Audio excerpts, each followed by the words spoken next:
Vous écoutez le podcast de la famille de Tejet. Message d'Aya. Tout ce qui reste.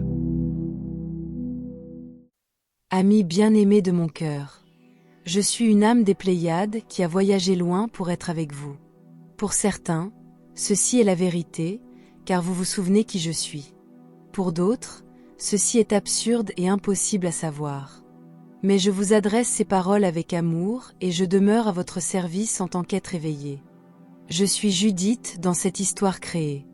Le dernier rêve éveillé a permis à mon véritable moi de se manifester et de recouvrir ce qui avait failli briser mon corps et mon esprit, provoquant un bouleversement que pouvaient ressentir les âmes de ma famille de Tejet.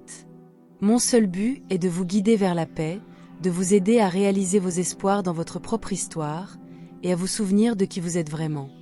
Il n'y a rien de plus précieux que votre propre état d'être. En tant que visiteur sur Terre, je suis tout ce que je croyais autrefois être en dehors de moi.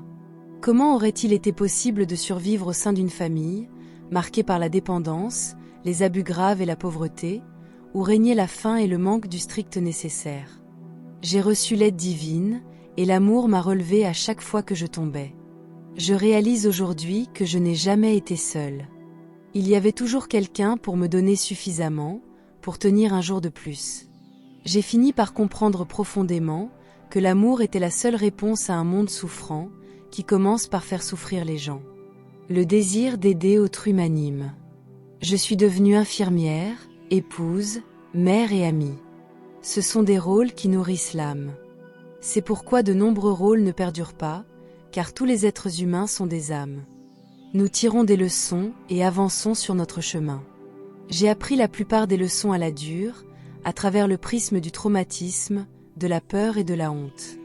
Même ces épreuves sont des dons qui, un jour, seront mis de côté.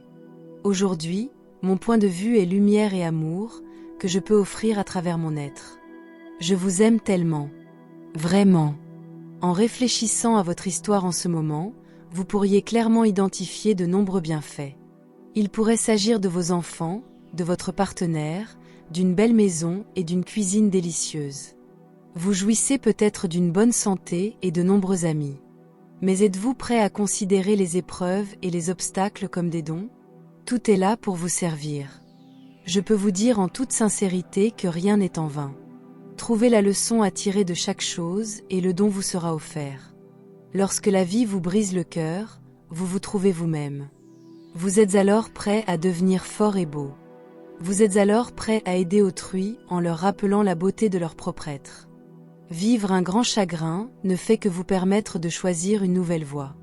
Lorsque vous dépassez les opinions des autres, vous pouvez voler. Cela peut être dans votre conscience, mais vous souvenir de vos capacités à l'origine vous apportera des moments merveilleux dans la méditation, où les montagnes seront votre terrain de jeu. Vous avez toujours su voler. Découvrez la joie des dragons et des fées. Imaginez-vous sur le dos d'un grand tigre. Vous n'avez aucune limite dans ce que vous croyez possible. Réveillez-vous maintenant et souvenez-vous de votre chemin de lumière. Lorsque l'illusion s'effondre et que vous tombez à bout de force, il ne reste plus que la perfection. Eneki Mea. Je vous aime tellement. Aya.